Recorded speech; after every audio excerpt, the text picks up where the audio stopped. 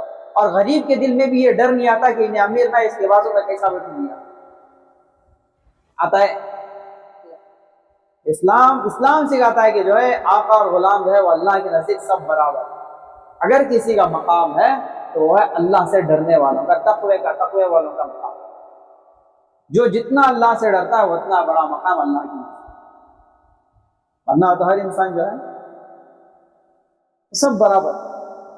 اسی لیے وہ شعر ہے نہیں، ایک ہی صف میں کھڑے ہو گئے محمود و ایاز، نہ کوئی بندہ رہا نہ کوئی بندہ نواز۔ بادشاہ بھی رہندے، غلام بھی رہندے، چھپر بھی رہندے، امیر بھی رہندے، غریب بھی رہندے، سب جو ہے وہ اللہ کے نزدیک۔ وہ دوسرے مذاہب میں، وہ دوسرے مذاہب میں کیا ہیں، ان کے بتوں کو پوجا کرنے کا رہا تو امیروں کے واسطے ایک الگ، انہوں کہتا ہونا کھڑ کو کیا ہے پوجا کر سکتی، کیا کچھ کر سکتی۔ غریبہ رہے گا تو ڈھکلتے جاتے ہیں، لیکن یہ تمہیں سب ویڈیو وہ ڈھکلے کو ہٹا کو اللہ کے نزدیک ایسا ہے۔ اچھا میں کعبے کو بھی جاؤ، اللہ تم نہ دیکھنا نصیب فرمائے، حجر اسود کچھ ہو، کوئی بھی تم نہ دیکھ کو بولتا نہیں کہ انہیں غریب ہو، انہیں مالدار ہو، سب جاتے رہتے۔ کعبے کو چھینے میں بھی کسی کو کوئی روک ٹوک نہیں۔ اسلام میں جو ہے وہ سب کو جو ہے ایکوالٹی، سب برابر اسلام۔ اس واقعے سے ہمیں کیا نصیحت حاصل ہوتی ہے؟ اس واقعے سے اسلامی معاشرے کے افراد کی مظاہر کائنات سے، دنیا کی دل فریبیوں سے اور مادی طاقتوں سے بے رغبتی اور بے خوفی کا عظیم الشان مظاہرہ ہو رہا ہے۔ یہی چیز اسلامی معاشرے کو کفر و شرک سے نکالتی ہے اور شیطانی و طاغوتی قوتوں کے مقابلے میں روحانی و ایمانی طاقت بخشتی ہے۔ جب اللہ کا ڈر بندوں کے دل میں آ جاتا ہے، اللہ کی محبت بندوں کے دل میں آ جاتی ہے، تب کیا ہوتا ہے، رستم جیسا پہلوان تبھی رہندے، بڑے سے بڑی طاقتور ملک تبھی رجان دے۔ جب اللہ کا ڈر دل میں آ جاتا ہے، اللہ کی محبت دل میں آ جاتی ہے، تو کیا ہے، کوئی چیز اسے معنی نہیں رکھتی، اسے صرف ایک چیز کیا ہونا، اسے اللہ۔ اب بڑا بنگلہ دیکھ ڈالے، بنگلہ، خوبصورتی، طاقت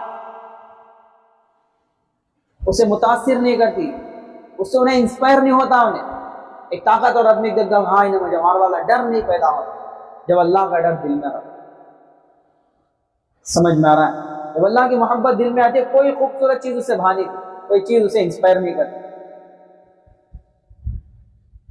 گاڑی کیا بہتی اچھی ہے، اب ہمارے دلوں میں جو ہے وہ اللہ کی محبت نہیں، اللہ کا ڈر نہیں ہے دل میں، تو ہمیں کیا ہے، چمٹی سے بھی ڈرتی، جھنگوراں سے بھی ڈرتی بھی نہیں ڈرتی، چوہیاں سے ڈرتی۔ ہمیں غلط نہیں، جب اللہ کا ڈر دل میں آ جائے تو ہمارے سے غلطی نہیں ہوتی، جب غلطی نہیں ہوتی تو ڈر کس بات؟ آئی بات سمجھ میں؟ چیز کا خاص خیال رکھو، جب ہمارے دلوں میں اللہ کا ڈر آ جاتا ہے، ہمارے دلوں میں اللہ کی محبت آ جاتی ہے، تو جو ہے رستم کا پہلوان رہندے، بعض کتابوں میں آتا ہے کہ جو فوج کھڑی تھی ایسا قالین کے آس پاس، ایسا تلواریں ایسا سائے میں رکھ لے، تلواریں ایسا لگا لے تلواریں کھڑے تاکہ آنے والے کے دل میں ڈر پیدا ہو جان دے، آنے والے کے دل میں ڈر پیدا ہو جاندے، ہماری طاقت کو دیکھو، ہمارے مقام کو دیکھو، ہمارے چیزوں کو دیکھو، جو ہے آنے والے کے دل میں ڈر پیدا ہو جاندے۔